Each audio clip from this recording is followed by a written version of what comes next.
வணக்கம். இலவச மருத்துவ கல்வியை கொச்சைப்படுத்தும் வகையில் மாணவர்கள் நடந்து கொள்ளக்கூடாது என்று முதல்வர் ரங்கசாமி மருத்துவக் கல்லூரி முதலாம் ஆண்டு துவக்க விழாவில் பேசினார். புதுவை கதிர்காமத்தில் உள்ள அரசு மருத்துவக் கல்லூரி முதலாம் ஆண்டு துவக்க விழா நடைபெற்றது.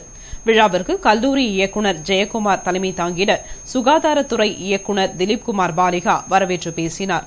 விழாவில் முதல்வர் ரங்கசாமி கலந்து கொண்டு மாணவர்களுக்கு சேர்க்கை கடிதத்தை வழங்கி பேசுகையில், புதுவை அரசு மருத்துவக் கல்லூரியில் அதிக நோயாளிகள் வருவதால் கூடுதல் அனுபவம் கிடைக்கிறது. அரசு கல்லூரி, இலவச கல்வி என்ற 3 காரணங்களுக்காக மாணவர்கள் விரும்பி தேர்ந்தெடுக்கின்றனர். ஆனால் +2 தேர்வில் அதிக மதிப்பெண்கள் எடுத்து இங்கு வரும் மாணவர்கள் பலர் தேர்வில் தோல்வியடைந்துள்ளனர். சிலர் தேர்வு எழுதவே வரவில்லை என்றும், கோடிக்கணக்கில் செலவு செய்து அரசு படிக்க வைக்கிறது, ஆனால் நாம் அதிக மதிப்பெண்கள் பெற்ற மாணவர் தானே என்ற அசட்டு துணிச்சலில் தலைக்கணத்தில் படிப்பை கோட்டை விட்டு இலவச மருத்துவ கல்வியை மாணவர்கள் கொச்சைப்படுத்தக்கூடாது என்றும், மேலும் அடுத்த ஆண்டு முதல் முன்கூட்டியே கல்வி கட்டணத்தை அரசே நேரடியாக கல்லூரியில் செலுத்த உள்ளது என்று பேசினார். விழாவில் உயர்கல்வித்துறை செயலாளர் ராஜு யதுவன்ஷி, மருத்துவ கண்காணிப்பாளர் கோவிந்தராஜ் ஆகியோர் வாழ்த்தி பேசினர். நிகழ்ச்சியில் பெற்றோர்கள் மற்றும் மாணவர்கள் திரளாக கலந்து கொண்டனர். புதுவையில் வாகன சோதனை நடத்தி திருட்டு வாகனங்களை கண்டுபிடித்த அதிரடிப்படை அதிகாரிகளையும் காவலர்களையும் எஸ்எஸ்பி சந்திரன் பாராட்டினார். இது தொடர்பாக எஸ்எஸ்பி சந்திரன் கூறுகையில், உதவி ஆய்வாளர் ராமையா மற்றும் லாஸ்பேட்டை காவல் நிலைய காவலர்கள் லட்சுமணன், ஆனந்த்குமார், சுமேஷ் ஆகியோர் மடுவுப்பேட் சந்திப்பில் வாகன சோதனை நடத்திய பொழுது ஒருவர் ஹீரோ ஹோண்டா பேஷன் பிளஸ் வண்டியை ஓட்டி வந்தார். அவரிடம் நடத்திய விசாரணையில் அந்த வண்டியை அந்த நபர் ராஜாஜி நகரில் திருடியதை ஒப்புக்கொண்டார். மேலும் வண்டி திருடு போனது குறித்த வழக்கு காவல் நிலையத்தில் உள்ளது.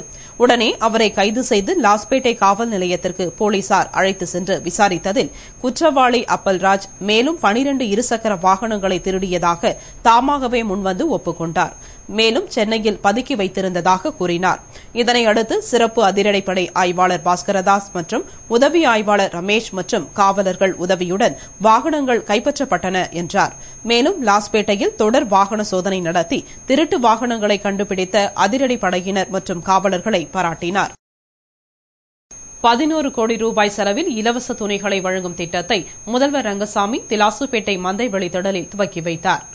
புதுவை அரசு மகளிர் மற்றும் குழந்தைகள் மேம்பாட்டுத்துறை சார்பில் சிவப்பு மற்றும் மஞ்சள் நிற ரேஷன் கார்டு உள்ள பிற்படுத்தப்பட்ட சமுதாயத்தை சேர்ந்தவர்களுக்கு இலவச லுங்கி, சேலை, துண்டு வழங்கப்பட்டு வருகிறது. அதன்படி 2.5 லட்சம் ரேஷன் அட்டைதாரர்களுக்கு 11 கோடி ரூபாய் செலவில் இலவச துணி வழங்கும் விழா திலாசுப்பேட்டை மந்தைவெளி திடலில் நடைபெற்றது. இதில் முதலமைச்சர் ரங்கசாமி சிறப்பு விருந்தினராக கலந்து கொண்டு இலவச துணி வழங்கும் திட்டத்தை துவக்கி வைத்தார். விழாவில் சபாநாயகர் சபாபதி, அமைச்சர்கள் கல்யாண சுந்தரம், பன்னீர்செல்வம், அரசு கொறடா நேரு, சட்டமன்ற உறுப்பினர்கள் அசோக் ஆனந்த், கார்த்திகேயன் உட்பட பலரும், என்ஆர் காங்கிரஸ் பிரமுகர்களும் பொதுமக்களும் கலந்து கொண்டனர். இதனையடுத்து ஒவ்வொரு தொகுதியிலும் அந்தந்த பகுதி அங்கன்வாடி மையங்களில் இலவச துணி வழங்கப்படும். அனைத்து தபால் நிலையங்களும் வங்கிகளாக மாறுகின்றன என்றும் அதற்காக ரிசர்வ் வங்கியிடம் அனுமதி கேட்டுள்ளதாக மத்திய அமைச்சர் கபில் சிபல் தெரிவித்துள்ளார். இது தொடர்பாக மத்திய தொலைத்தொடர்புத்துறை அமைச்சர் கபில் சிபல் கூறுகையில், கிராமப்புற பகுதிகளில் நவீன வங்கி வசதிகள் இல்லை. அமைப்புசாரா துறையில் உள்ள விவசாயிகளுக்கு கடன் தேவையை பூர்த்தி செய்ய வேண்டியுள்ளது. எனவே தபால் வங்கிகள் அமைக்கும் திட்டம் முடிவு செய்யப்பட்டுள்ளது. இதனால் தபால் துறையை வர்த்தக ரீதியாக மாற்ற விரும்புகிறோம் என்றும், வங்கிகளால் இந்தியா முழுவதும் கிளைகள் அமைக்க முடியாது. ஆனால் இந்தியாவின் அனைத்து பகுதிகளிலும் சுமார் 1.5 லட்சம் தபால் நிலையங்கள் உள்ளன. எனவே இதற்கு உள்கட்டமைப்பு தொடர்பான செலவு இல்லாமலேயே வங்கி வசதிகளை அளிக்க முடியும். எனவே அனைத்து தபால் நிலையங்களையும் வங்கிகளாக மாற்றுவதற்கு ரிசர்வ் வங்கியின் அனுமதி கேட்க இருக்கிறோம் என்ற அவர் தொடர்ந்து, மருத்துவம், பொறியியல் படிப்புகளுக்கு பொது நுழைவுத் தேர்வை அமல்படுத்துவதே என் கனவு. ஏனென்றால் தேசிய நுழைவுத் தேர்வு மூலமாக மாணவர்களின் உளவியல் மற்றும் பொருளாதார ரீதியான நெருக்கடியை குறைக்க வேண்டும் என்பது என் கனவு. அது 2013ஆம் ஆண்டில் நனவாகும் என்று கூறினார். விலை கட்டுப்பாட்டை ரத்து செய்ய மத்திய அரசு பரிசீலனை செய்து வருவதால் டீசல், கேஸ் விலை உயரும் என்று மத்திய நிதியமைச்சர் பிரணாப் முகர்ஜி தெரிவித்துள்ளார். இது தொடர்பாக மத்திய நிதியமைச்சர் பிரணாப் முகர்ஜி கூறுகையில், பெட்ரோல் விலை மீதான கட்டுப்பாட்டை அரசு கடந்த ஆண்டு விலக்கிக் கொண்டது. இதனால் சர்வதேச சந்தை நிலவரத்திற்கு ஏற்ப எண்ணெய் நிறுவனங்கள் விலை நிர்ணயம் செய்து கொள்கின்றன என்றும், அடுத்தபடியாக டீசல் மற்றும் சமையல் எரிவாயு மீதான கட்டுப்பாட்டையும் விலக்கிக் கொள்வது பற்றி ஆலோசிக்கப்பட்டு வருகிறது. எனினும் ஏழை எளிய மக்கள் பயன்படுத்தும் மண்ணெண்ணெய் மீதான விலை கட்டுப்பாடு தொடரும் என்றார். மேலும் டீசல், கேஸ், மண்ணெண்ணெய் ஆகியவற்றின் விற்பனையில் ஏழைகளுக்கு நேரடியாக மானியம் வழங்கலாம் என்று தேசிய அடையாள அட்டை ஆணையக்குழு பரிந்துரை செய்ததை மத்திய அரசு பரிசீலித்து வருகிறது. ஆனால் மானியம் ரத்து செய்யப்பட்டால் டீசல், கேஸ் விலை உயரும் என்று அவர் கூறினார். விளையாட்டு வீரர்களுக்கு தனி வாரியம் அமைக்கப்படும் என்று 38வது மாநில அளவிலான கபடி போட்டி பரிசளிப்பு விழாவில் முதல்வர் ரங்கசாமி பேசினார். புதுவை அரியாங்குப்பம் மணவெளி தந்தை பெரியார் அரசு பெண்கள் மேல்நிலைப் பள்ளியில் 38வது மாநில அளவிலான கபடி போட்டி பரிசளிப்பு விழா நடைபெற்றது. விழாவில் கபடி சங்க மாநில பொதுச் செயலாளர் ஆரியசாமி வரவேற்று பேசிட தலைவர் ஜெயராமன் தலைமையில் ஒலிம்பிக் சங்க தலைவர் பக்தவச்சலம் முன்னிலை வகித்தார்.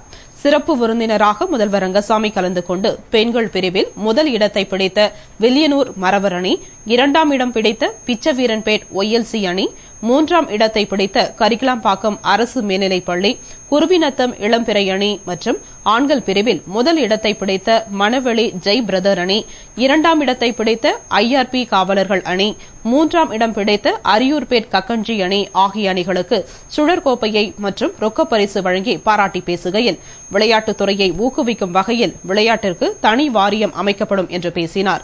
விழாவில் காவல் அதிரடிப்படை எஸ்பி ஆண்டோ அல்போன்ஸ், கபடி சங்க துணைத் தலைவர் தெய்வசிகாமணி, ஒலிம்பிக் சங்க துணைத் தலைவர் ஏம்பலம் செல்வம், முன்னாள் கவுன்சிலர்கள் பரமேஸ்வரி பாலபாஸ்கர், அன்னம் அசோக்ராஜ், என்ஆர் காங்கிரஸ் நிர்வாகிகள் மற்றும் பலர் கலந்து கொண்டனர். நாடாளுமன்ற மழைக்கால கூட்டத்தொடரில் 71 மசோதா மீது விவாதம் நடக்க உள்ளது. மேலும் 34 புதிய சட்ட மசோதாக்கள் அறிமுகம் செய்யப்படுகின்றன. நாடாளுமன்றத்தின் மழைக்கால கூட்டத்தொடர் ஒவ்வொரு ஆண்டும் ஜூலையில் தொடங்கும். ஆனால் இந்த ஆண்டு தாமதமாக இன்று துவங்கியது. அடுத்த மாதம் 8ஆம் தேதி வரை நடைபெறவுள்ள கூட்டத்தொடரை அமைதியாக நடத்த மத்திய அரசு திட்டமிட்டுள்ளது. இதில் லோக்பால், ஸ்பெக்ட்ரம், மும்பை தொடர் குண்டுவெடிப்பு, தெலுங்கானா விவகாரம் உள்ளிட்ட முக்கிய பிரச்சினைகளை எழுப்ப எதிர்க்கட்சிகள் முடிவு செய்துள்ளன. இதனால் மழைக்கால கூட்டத்தொடரில் அனல் பறக்கும் விவாதம் நடக்கும் என எதிர்பார்க்கப்படுகிறது.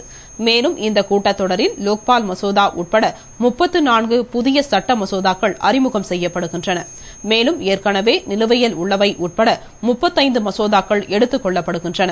இவற்றுடன் 2 நிதி மசோதாக்களையும் சேர்த்து மொத்தம் 71 சட்ட மசோதாக்கள் மீது அவையில் விவாதிக்கப்பட உள்ளது. 2020இல் இந்தியா வல்லரசாக கனவு மட்டும் போதாது, அதற்கு நாம் எவ்வளவு தகுதி பெற்றிருக்க வேண்டும் என்று சிந்தித்து பார்க்க வேண்டும் என்று முன்னாள் ஜனாதிபதி அப்துல் கலாம் கூறினார்.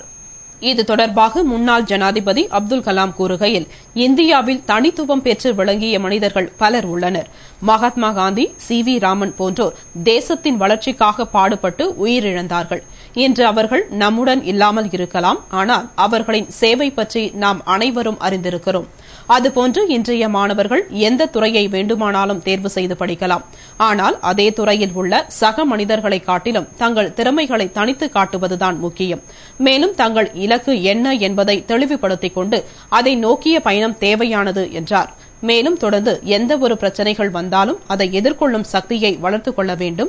மேலும் 2020ஆம் ஆண்டில் இந்தியா வல்லரசாக வேண்டும் என்ற கனவு மட்டும் போதாது, அதற்கு நாம் என்ன தகுதி பெற்றிருக்கிறோம் என்று சிந்தித்து பார்க்க வேண்டும். மேலும் வரும் 2020ஆம் ஆண்டிற்குள், அதாவது இன்னும் 9 ஆண்டுகளில் விவசாயம், குறையில்லா மின்சாரம், கல்வி, சமூக பாதுகாப்பு, உணவு உள்ளிட்ட அனைத்து துறைகளிலும் தற்பொழுது இருப்பதை விட பல மடங்கு வளர்ச்சியடைந்திருக்க வேண்டும் என்று கூறினார். இத்துடன் செய்திகள் நிறைவடைந்தன. வணக்கம்.